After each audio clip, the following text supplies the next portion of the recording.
بسم اللہ الرحمن الرحیم۔ اسلامی نقطہ نظریہ سے اسلام کے نئے سال کا آج پہلا دن ہے۔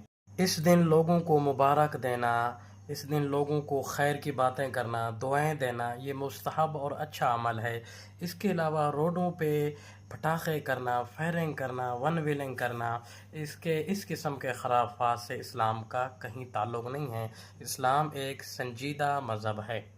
جب بھی یکم محرم الحرام آتا ہے، اس دن ایک عظیم شخصیت جو کہ جلیل القدر صحابی ہیں، مراد نبی ہیں، سسر رسول ہیں اور آدھی دنیا کے بادشاہ ہیں، جو شجاعت، بہادری، استقامت اور جرت کی اپنی آپ مثال ہیں، نام عمر بن خطاب ہے، جس کے اسلام لانے سے اسلام کو، مذہب کو، دین متین کو بڑی تقویت پہنچی، بڑا زور آیا مسلمانوں کے اندر، جبکہ چھپ کر نمازیں پڑھتے تھے، اللہ اللہ کرتے تھے، تو علی الاعلان فرمایا کہ آج کے بعد کوئی چھپ کر نمازیں نہیں پڑھے گا، علی الاعلان عبادت کی جائے گی اللہ کی۔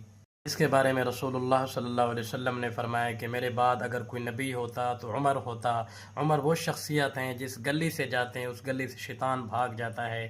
اللہ عمر جیسی حکومت اور استقامت عطا فرمائے۔